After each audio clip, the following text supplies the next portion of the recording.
Hello అందరికీ. Smell బాగోకపోయినా గూడా చాలా మందికి ఇష్టం ఈ ఎండు నెత్తళ్ళ కూర.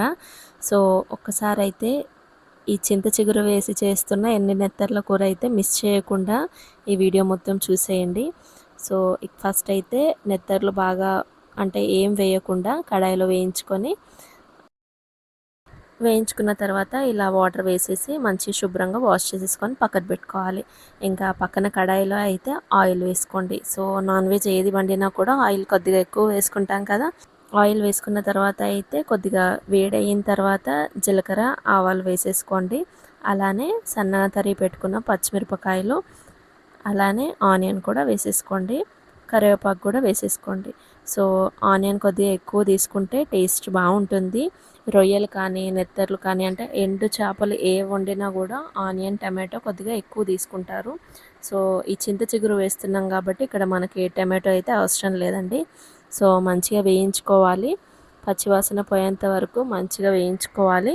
ఇక్కడైతే మేము చింత చిగురు అయితే ఇలా చేయితో నలుపుతున్నారు. చేయితో నలిపేసి పక్కకు పెట్టేసుకోవాలి. సో అలానే డైరెక్ట్గా వేయకుండా చేయితో నలపాలి.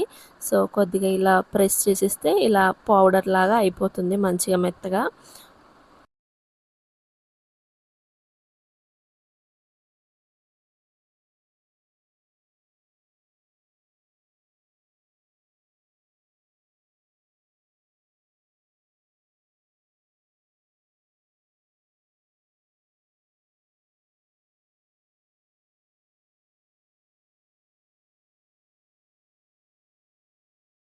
సో ఉల్లిపాయ కొద్దిగా మగ్గాలి. మగ్గేంత వరకు అయితే ఈలోపు చింత చిగురుని ఇలా సీజన్ ఉన్నప్పుడే దొరుకుతుంది. ఎప్పుడు పడితే అప్పుడు దొరకదంట. సో సీజన్ ఉన్నప్పుడు దొరుకుతుంది కాబట్టి చింత చిగురు పప్పు కానీ, చింత చిగురు నెత్తర్లు, ఎండు చేపలు చేసుకుంటారు కదా చికెన్తో అలా. సో అలాంటి రెసిపీస్ అయితే చాలా బాగుంటాయి సీజన్ అప్పుడు. అండ్ ఉల్లిపాయ మంచిగా ఎర్రగా వేగేంత వరకు వేయించుకోవాలి.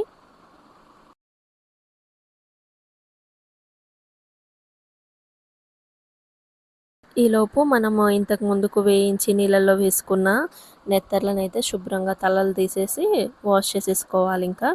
సో నీట్గా కడుక్కుంటే ఏంటి అంటే ఎక్కడైనా మట్టి ఉన్నా అదంతా వెళ్ళిపోతుంది డస్ట్ అంతా. సో నీట్గా చేయితో ఇలా వాష్ చేసేసుకుంటే బాగా డస్ట్ అంతా వెళ్ళిపోతుంది దాంట్లో ఉన్నది. కొందరికి తింటుంటే మట్టి వస్తుంది. ఇలా శుభ్రంగా కడుక్కోకపోవడం వల్లనే వస్తుందంట. సో మనమైతే వాష్ చేసుకున్న నెత్తర్లన్నీ వేగిపోయింది కదా ఉల్లిపాయ అయితే. సో అందులోకైతే ఈ నెత్తర్లు వేసేసుకొని ఉప్పు, కారం, మసాలాలన్నీ పట్టించాలి.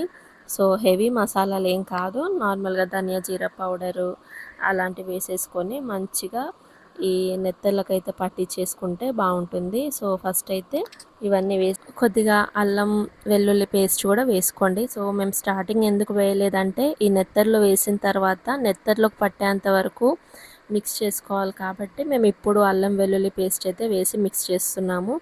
సో మంచిగా వేగిపోతాయి. చాలా పెద్ద ప్రాసెస్ ఏం కాదు, టేస్ట్ చాలా బాగుంటుంది. కాకపోతే ప్రాసెస్ చాలా చిన్నది. సో వీడియోనే ఒక 4-5 నిమిషాలు పెట్టాము. సో కూర అయితే ఒక 10 నిమిషాలలో రెడీ అయిపోయింది. అండ్ ఇక్కడ చూపిస్తున్నాం కదా, ఈ విధంగా అయితే అన్నీ మిక్స్ చేసేసుకోవాలి వేసుకొని. సో మీ టేస్ట్కి సరిపడా సాల్ట్ కూడా యాడ్ చేసేసుకోండి.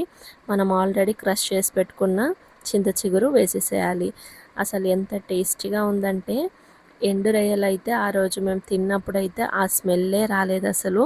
సో ఈ పులుపు అలానే నెత్తర్ల టేస్ట్ అయితే చాలా బాగుందన్నమాట. అండ్ మస్ట్ ట్రై రెసిపీ అని చెప్పొచ్చు. అండ్ ఒకసారైనా ఈ సీజన్ అయిపోయేలోపు ట్రై చేసి చూడండి. మీకు మీ ఇంట్లో వాళ్ళకి బాగా నచ్చుతుంది. చింత చిగురుతో పప్పు చేసినా, చికెన్ చేసినా, మటన్ చేసుకున్నా కూడా చాలా బాగుంటుంది. ఇప్పటివరకు ఎండు రొయ్యలు ఎవరైతే ట్రై చేయలేదో ఖచ్చితంగా ట్రై చేయండి. అండ్ ఇక్కడైతే కొద్దిగా ధనియాల పౌడర్, జీరా పౌడర్ ఫస్ట్ వేసేసాము. ఇక్కడ గరం మసాలా వేసుకుంటున్నాము కొద్దిగా. అండ్ హెవీ మసాలాలు కూడా అవసరం లేదు, ఎందుకంటే చింత చిగురు ఫ్లేవర్తో ఎండు రొయ్యలు చాలా టేస్టీగా ఉంటాయి. అసలు మీరు ఇప్పటివరకు ట్రై చేయకపోతే మాత్రం ఈ రెసిపీ చూసాక ఒకసారైనా ట్రై చేసి చూడండి. ఖచ్చితంగా మీకు మీ ఇంట్లో వాళ్ళకి నచ్చుతుంది. చపాతీలోకైనా, రైస్లోకైనా కూడా చాలా బాగుంటుంది, అన్నిట్లోకైనా. సో చాలా టేస్టీగా ఉంటుంది. జొన్న రొట్టెలకు కూడా చాలా బాగుంటుంది. లాస్ట్కి కొద్దిగా కొత్తిమీర వేసేసుకొని దింపేసుకుంటే పర్ఫెక్ట్ టేస్ట్ అనమాట. ఎవరైతే ఎండు చేపలు ఇష్టపడరో వాళ్ళ కోసం అయితే ఈ చింత చిగురు వేసి ట్రై చేసి చూడండి, చాలా టేస్టీగా ఉంటుంది. సో రోటీలోకి రైస్లోకి పర్ఫెక్ట్ అనమాట. నెక్స్ట్ టైం చేసుకోవాలి అనుకుంటే ఈ విధంగా చింత చిగురు వేసి ట్రై చేసి చూడండి. టమాటో వేయనవసరం లేదు.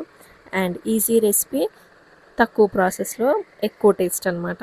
సో ఈ వీడియో నచ్చింది అనుకుంటున్నాను. నచ్చితే ఒక లైక్ ఇచ్చి మన ఛానల్ని సబ్స్క్రైబ్ చేసుకోండి. మీ ఫ్రెండ్స్ అండ్ రిలేటివ్స్కి షేర్ చేయండి. నెక్స్ట్ వీడియోలో మళ్ళీ కలుద్దాం.